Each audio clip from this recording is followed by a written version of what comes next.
All right, hello everybody. I am making my smoothie here for breakfast.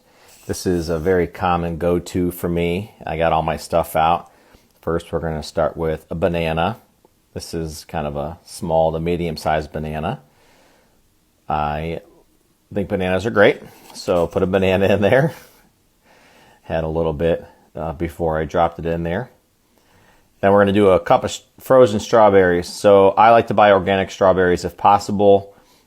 Frozen strawberries, do 1 cup. Not getting too precise here. It's a little bit more than a cup. You could weigh the strawberries. That would probably be more accurate. And then now we got fresh or frozen blueberries. So I ended up getting these wild blueberries from BJ's.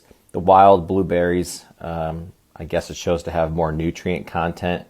So put a cup of those in there. Those are not organic, but you can get organic. Now I have protein powder that I got from Walmart. I don't necessarily know if it matters, but I really like this brand. And this mix has very low added sugar. It has sucralose in it, which makes it sweet. It tastes really good. I'm not too sure how I feel about sucralose, but it was the option. Okay, now some creatine. Put my 5 milligrams of creatine in there, a little bit of a heaping scoop. Put that in there so I get 1 a day. They say that you should do that every day. So there we go. Forgot to have that in my original list. And then let's do some yogurt. So Greek yogurt, I like this Oikos Pro a lot. It's got a thicker consistency. It has more protein content. And I'm going to weigh it. So I just put it into a 1/3 measuring cup here. But honestly, I'm just going to weigh it. So I'm going to set that. You can't see it, but I'm setting the scale so that the measuring cup is zeroed out. I'm going to put just a certain amount in there, however much I really wanted it. I didn't fill it up. I'm going to weigh it. It ended up being about 60 grams. And I just felt like that was the amount I wanted to add. But I could have filled that up. I could have done whatever. But I weighed it because I didn't want to measure it exactly. Anyway, it ended up being 60 grams in there. But I think the serving size on that is a 3/4 of a cup, which is like 160 calories, 190 calories, something like that. Anyway, Greek yogurt, no sugar, no fat. It's really good. Make sure you get the correct yogurt. You don't want to get, I believe that is 0 sugar, but you don't want to get yogurt that's full of sugars and all that stuff. And then I'm over there at the sink filling it up with water.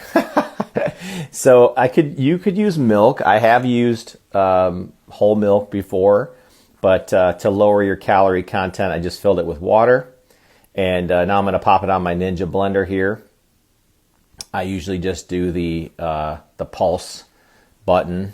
You could do the actual settings if you wanted to, but I just usually pulse it. Kind of feel like where the water consistency is. So it was a little thick, so I'm going to end up going back over to the sink to fill it up just a little bit more, as you'll see here. Shake it up. If it's too thick, it won't fully blend. So I shook it up a little bit. I'm filling it up with some more water. Again, you could use milk, but I try not to put too many calories in there. So let's go ahead and see how this goes. I think this worked out really good. So blend that up to a nice consistency. Now, if you got too much liquid in there, it's going to end up being very smooth, very, very easy to drink, which means you'll drink it really fast. I like to have it to be a thicker consistency so that it doesn't, I don't drink it too fast. It ends up, obviously, it'll be more frozen at that point. But yeah, it's really good. It's a good flavor. I like it, and I hope you enjoy.